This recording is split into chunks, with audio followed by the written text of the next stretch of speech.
Pemerintah Kota Lok Sumawe, Aceh menyalurkan bantuan ke 4 desa yang terisolir akibat bencana banjir di Kecamatan Blangmangat, Kamis 27 November.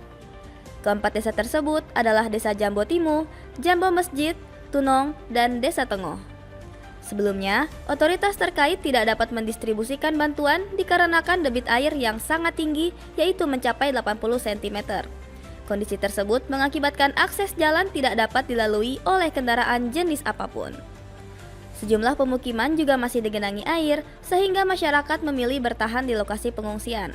Dari keempat desa tersebut, jumlah pengungsi diperkirakan lebih dari 3.000 orang.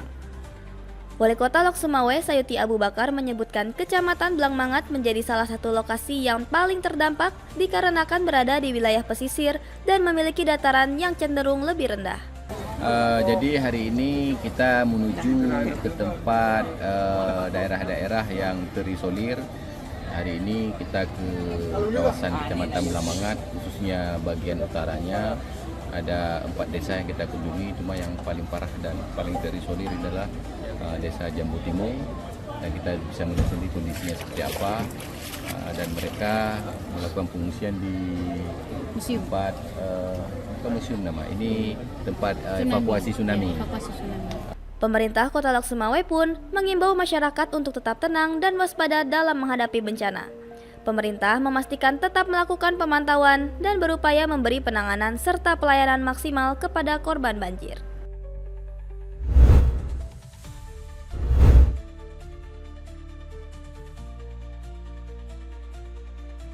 Menteri Keuangan Purbaya Yudi Sadewa mengancam akan membekukan bea cukai apabila tak mau melakukan pembenahan menyeluruh.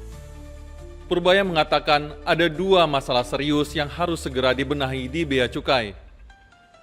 Kedua isu tersebut yakni praktek under invoicing atau pencatatan nilai ekspor yang lebih rendah dari nilai yang seharusnya dan masuknya barang-barang ilegal ke tanah air tanpa terdeteksi. Purbaya menyebut apabila bea cukai tak mampu berbenah, sistem kepabeanan akan dijalankan oleh swasta, sebagaimana yang pernah dilakukan pada era Orde Baru. Saya nggak kesal bea cukai, tapi kita memerlukan keseriusan dari kita semua di Kementerian Keuangan untuk memperbaiki kinerja bea cukai. Jadi sempat ada wacana kalau kita tidak bisa memperbaiki kinerja bea cukai, maka akan dijalankan seperti tahun dulu waktu zaman Orde Baru SDS yang menjalankan pengecekan di custom kita. Jadi saya pikir dengan adanya seperti itu, orang-orang bea cukai, tim saya di bea cukai semakin semangat. Purbaya pun meyakini bahwa ancaman tersebut dapat memecut semangat pekerja bea cukai. Sehingga ke depan bea cukai mampu menjalankan tugas dengan lebih bersih tanpa campur tangan pihak lain.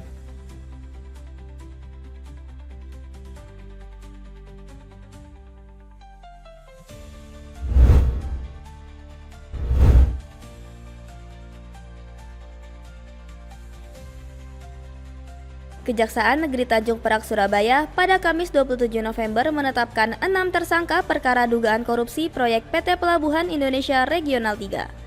Perkara terjadi pada tahun anggaran 2023-2024 saat PT Pelindo Regional 3 menunjuk anak usahanya PT Alur Pelayaran Barat Surabaya untuk mengerjakan proyek pemeliharaan dan pengusahaan kolam pelabuhan Tanjung Perak, Surabaya senilai 200 miliar rupiah. Kepala Kejari Tanjung Perak Surabaya, Darwis Burhansyah mengungkapkan nilai proyek tersebut telah digelembungkan. Pihak Pelindo Regional 3 menurut Kejari sudah mengetahui bahwa PT APBS tidak memiliki kompetensi untuk mengerjakan proyek tersebut. Seolah sudah direncanakan, kerja pengerukan pada akhirnya dialihkan kepada pihak ketiga yang memang berkompeten. Guna kepentingan penyidikan bahwa para tersangka sejak hari ini kita lakukan penahanan. Karena dikhawatirkan tersangka melarikan diri, merusak atau menghilangkan barang bukti atau mengulangi tindak pidana. Para tersangka kita lakukan penahanan di Cabang Rutan Kelas 1 Surabaya pada Kejaksaan Tinggi Jawa Timur selama 20 hari ke depan.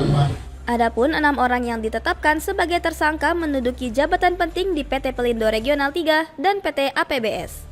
Mereka masing-masing berinisial AWW selaku Regional Head PT Pelindo Regional 3, HES selaku Divisi Head Teknik Pelindo Regional 3, dan EHH selaku Senior Manager Pemeliharaan Fasilitas Pelabuhan Pelindo Regional 3.